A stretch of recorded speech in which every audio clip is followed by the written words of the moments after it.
Brazil এবং আর্জেন্টিনার মধ্যকার সাম্প্রতিক পারফরম্যান্স, ফর্ম সবকিছু যদি তুলনা করেন তাহলে কিন্তু স্বাভাবিকভাবে এটা আপনাকে স্বীকার করতে বাধ্য হতে হবে যে এই মুহূর্তে গোছালো দল হচ্ছে আর্জেন্টিনা।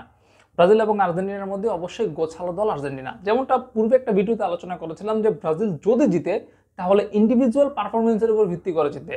দলগত যে পারফরমেন্স, যদি আপনি দলগত পারফরমেন্সের কথা বলেন, দলের মধ্যে কম্বিনেশনের কথা বলেন, প্লেয়ারদের মধ্যে বোঝাপড়ার কথা বলেন, দল হয়ে খেলার কথা বলেন, সেক্ষেত্রে আর্জেন্টিনা অবশ্যই ব্রাজিলের চেয়ে এগিয়ে।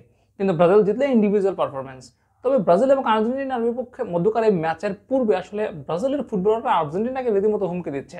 ব্রাজিলের ফুটবলার মেথিউস কুনহা, রাফিনহা, মার্কোইনহোস, তারা কিন্তু হুমকি দিচ্ছে আর্জেন্টিনা। যেমন মার্কোইনহোস বলেছেন যে আমাদের সময় আসছে, মানে আমাদের সময় এসেছে জয়ের।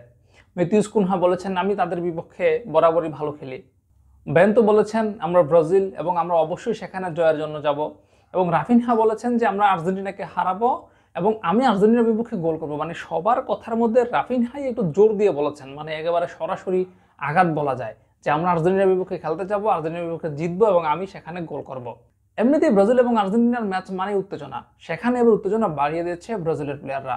আর্জেন্টিনাকে আক্রমণ করে আর্জেন্টিনার বিপক্ষে আগেই মানে ম্যাচের পূর্বে জয় তুলে নিব এরকম ঘোষণা দিয়ে তারা রীতিমতো মাঠে নামতে যাচ্ছে, মানে ঘোষণা দিয়ে তারা যুদ্ধে যাচ্ছে।